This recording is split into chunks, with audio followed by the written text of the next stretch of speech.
నెల్లూరు నగరపాలక సంస్థలో రాజకీయాలు ఎమ్మెల్యే కోటంరెడ్డి శ్రీధర్రెడ్డి చుట్టూ తిరుగుతున్నాయి. మేయర్ శ్రవంతిపై సొంత పార్టీ కార్పొరేటరే అవిశ్వాస తీర్మానం పెట్టడంతో మొదలైన వేడి ఇప్పుడు ఒకరిపై మరొకరు విమర్శించే స్థాయికి చేరుకున్నాయి. పదవి అడ్డు పెట్టుకొని డిప్యూటీ మేయర్ రూప్ను ₹1 కోటి డిమాండ్ చేశావా అనే ఒక ఆడియో ఇప్పుడు నెల్లూరు రాజకీయాలను షేక్ చేస్తుంది. తప్పు చేసిన వ్యక్తిని బయట పడేసేందుకు ఎమ్మెల్యే కోటంరెడ్డి అనుచరుడు చేసిన అవినీతి చిట్కాలు రాష్ట్ర పాలిటిక్స్ లో సంచలనం రేపుతుంది. ఇక ఎమ్మెల్యేను నమ్మి ఆయన మిమ్మల్ని అన్ని విధాలుగా ఆదుకుంటాడు అంటూ ఆ అనుచరుడు చెప్పడం అనేక అనుమానాలకు లేవనెత్తుతున్నాయి.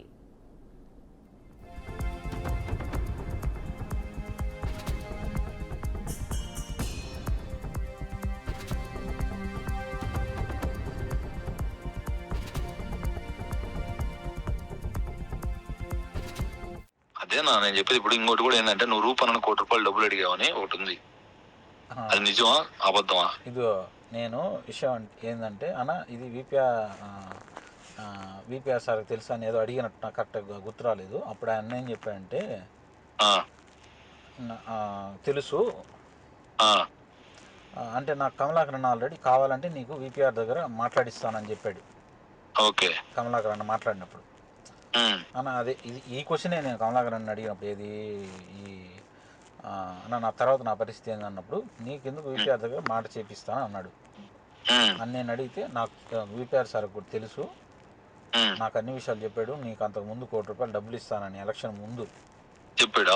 ఇస్తే నీకు చెప్పానయ్యా డబ్బులు ఇస్తాను ₹1 కోటి అని కూడా చెప్పానంటే రాలేదు వాళ్ళు అని కూడా నాకు చెప్పాడు విపిఆర్ సారు. అంటే అన్న సరే ఇప్పుడు నాకేమన్నా నేను ₹1 కోటి డబ్బులు ఇవ్వండి అని ఆయన అడగల, నాకు ఇప్పిండి అని అడగల. నాకు ఇప్పుడు ఫైనాన్షియల్ గా సపోర్ట్ చేస్తారా అని అడిగా. అడిగితే ఆ మాటకి కాదు రూపన్నతో కమలాకరణ్తో చూడు కన్ఫ్యూజ్ కాబాక మళ్ళీ ఇది చెప్తున్నాడు. కమలాకర్ అన్న ఈ విషయాలు ఇప్పుడు నేను మిమ్మల్ని ఇప్పుడు హరి నిన్ను అడిగా ఏది తర్వాత నా పరిస్థితి ఏంది అనేది నిన్ను అడిగా కదా ఇప్పుడు. అదే మాట కమలాకర్ అన్న అడిగినప్పుడు నీకు విపిఆర్ దగ్గర మాట చెప్పిస్తాను నేను కావాలంటే శ్రీధరన్న గిరన్న శ్రీధరన్న పేరు చెప్పలే నమ్మకం కోసం గిరన్న విపిఆర్ దగ్గర మాట చెప్పిస్తాను అన్నాడు. కానీ నేను అంటే నేను విపిఆర్ సార్కి తెలియదు ఈ విషయం అనుకున్నా. సరే అప్పుడు రూపన్నతో మాట్లాడినప్పుడు నేను అది అడిగానా ఏందనేది తెలియదు. మొత్తం మీద ఆ టాపిక్ వచ్చింది, విపిఆర్ సార్ టాపిక్ టాపిక్ వస్తే దాంట్లో నాకు ₹1 కోటి ఇస్తానంటే అది ఇప్పుడంటే ఆ మాటకి రూపన్న అన్న మాట ఏం తెలుసా, నువ్వు డిమాండ్లు చేసే పరిస్థితి లేదు, ఇప్పుడు నువ్వు డిమాండ్ చేసే పరిస్థితి లేదు అని చెప్పి మాట్లాడాడు. నేను దానికి నేను అన్నమాట అన్న నేను డిమాండ్ చేయటం లేదన్నా, మీరు అట్లా ఆలోచిస్తున్నారు, నేను అర్థిస్తున్నాను అని చెప్పి అడుగు కావాలంటే నేను అర్థిస్తున్నానన్నా డిమాండ్ చేయటం లేదు 2 సార్లు చెప్పా. అది పరిస్థితి.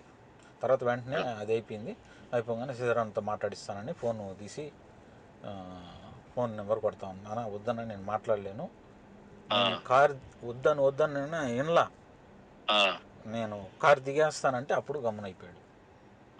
అది విషయం. ఆ రోజు రూపన్న మాట్లాడింది అంత చాలా గట్టిగా మాట్లాడాడులే. నీకు వేరే ఆప్షన్ లేదు, నిన్ను మీ భార్య ఇద్దరిని జైల్లో వేపించి చేసుకోగలుగుతా నేను మేయర్ అవ్వాలనుకుంటే నాకు మేయర్ అవ్వాలని లేదు, నేను మేయర్ అవ్వాలనుకుంటే ఈ కేసులో నిన్ను మీ వైఫ్ని ఇద్దరిని కూడా కావాలంటే జైల్లో వేపించి నేను అవ్వగలను అని చెప్పాడు. నేను ఒక్కసారి మళ్ళీ క్లారిటీగా మాట్లాడి నేను టచ్లోకి వస్తాను. ఎన్నిసార్లు మాట్లాడినా మళ్ళీ అదే చెప్పేది కదా మమ్మల్ని చెప్పు.